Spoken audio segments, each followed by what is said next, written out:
Good day to all out there. This is an introductory lecture on speech signal processing, and I'm Dr. Sheena. I will be taking you through this lecture. Speech processing is a subsidy of signal processing, and it is a discipline of engineering that studies on speech signals, recognition of spoken words with the help of artificial intelligence, machine learning, and deep learning. The wide applications of speech processing include speech recognition, synthesis, speech encoding, speech identification, enhancement, and also encryption. The wide disciplines related to speech processing are speech signal processing. It involves extraction of features from speech. Physics, it involves the science of understanding the relationship between speech signal and physiological mechanisms. Recognition of patterns by which we recognize the speech of different people. Computer science to formulate efficient algorithms and models for speech recognition and synthesis.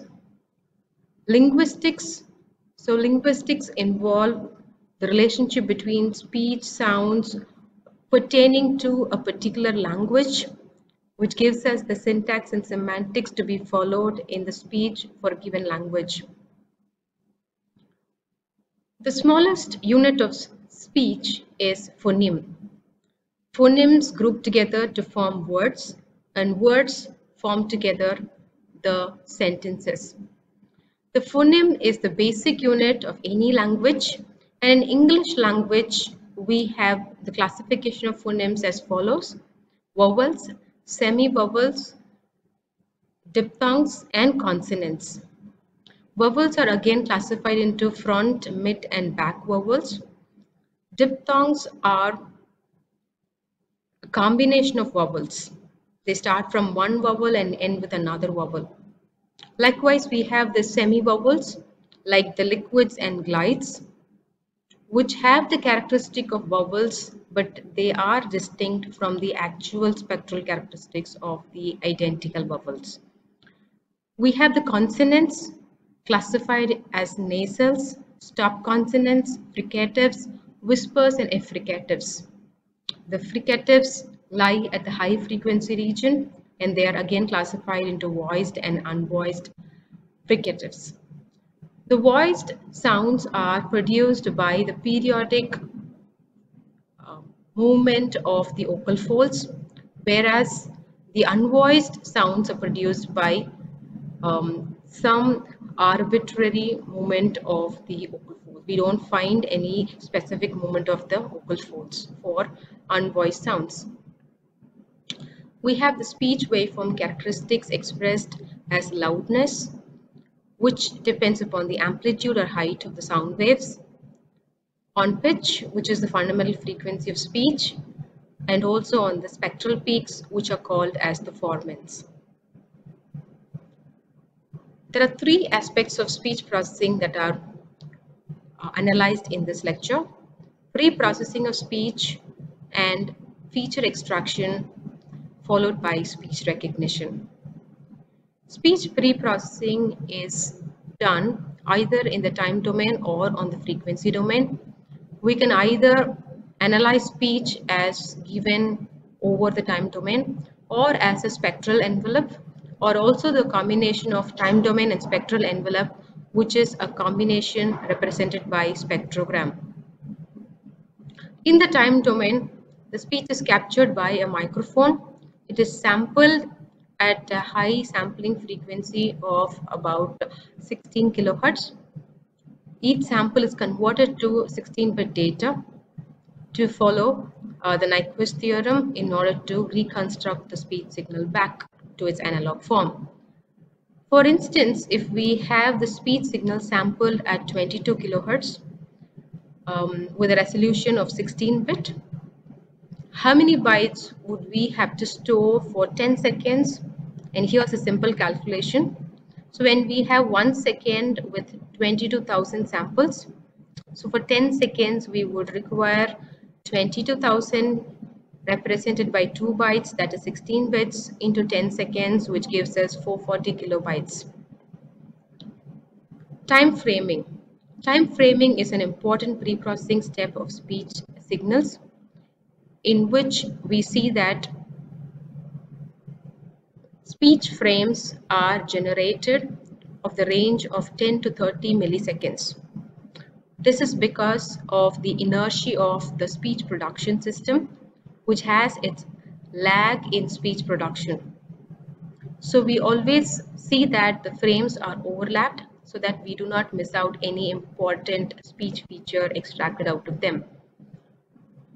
In an example, let's see how many speech frames can be brought out on a 22 kilohertz sampled speech wave, which is represented using 16 bits, over a frame size of 15 milliseconds with a frame overlapping period of 40% of the frame size. So we have the number of samples in one frame as 15 milliseconds divided by 1 by 22,000. So we will approximately have it as 330 samples in one speech frame. And it is said that 40% of the speech frame is overlapped. So we would have overlapping samples as 132, and the M size is n minus 132, which is 198. So the time in one frame is approximately 15 milliseconds. And here is the frame block diagram. In the frequency domain, we convert the speech signal into a frequency signal by using DFT or FFT to get the spectral wave. And we see that the magnitude plot is obtained by taking the real square plus imaginary square with the square root. And here is a combined representation of both the time and frequency wave. We see that the spectrogram helps in bringing out the spectral wave as the time moves forward. The white bands on the spectrogram are nothing but the formants, which represent high frequency energy signal, energy content of the speech signal. So we had discussed about what are phonemes, what is speech pre-processing, and now let's get into the most interesting part, the speech feature extraction. Let's look into three different facets of speech feature extraction, starting with filtering, LPC linear predictive coding, and the Capstone Analysis. Starting with filtering, there are different ways of filtering speech, but we always emphasize on uniform filtering. So we take a uniform filter bank. Out of the filter bank output, we make various analysis to get the spectral envelope. So here is an example of speech recognition using 4 linear filters, each with a bandwidth of 2.5 kilohertz. For example, 2 sounds are represented here with 2 very different spectral envelopes. So first sound is AR, second is the spectral envelope of the sound EI.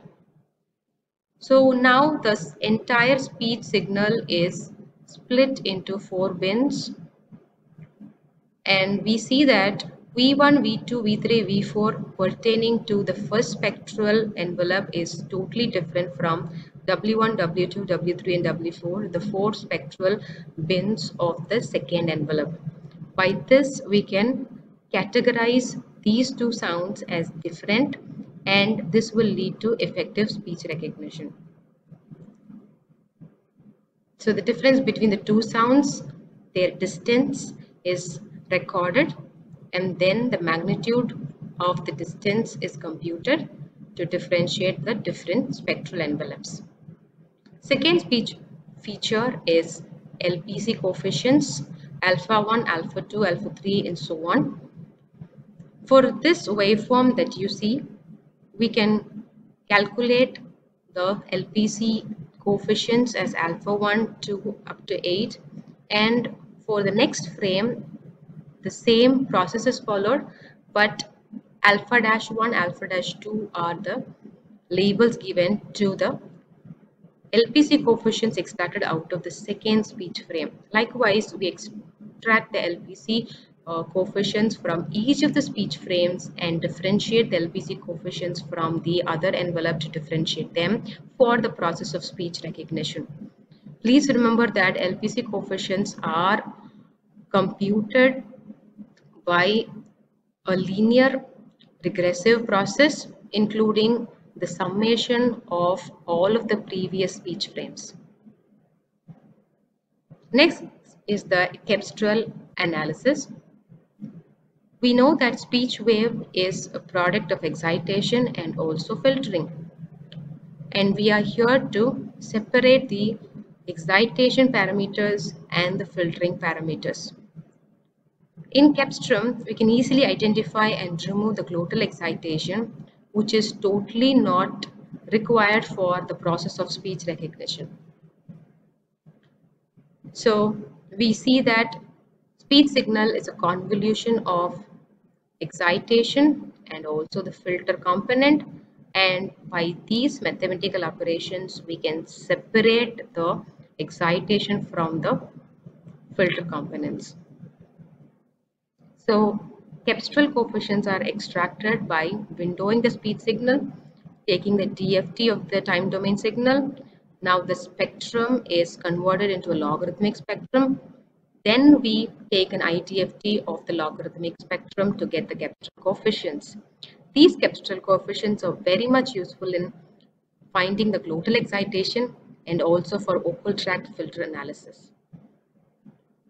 So these are the different waveforms that give us explanation about the time domain signal, the windowed signal, then the spectral signal, log of the spectral signal, and the final step, the IDFT, which gives us the Capstone coefficient, which totally separates the vocal tract Capstone from the glottal excitation Capstone.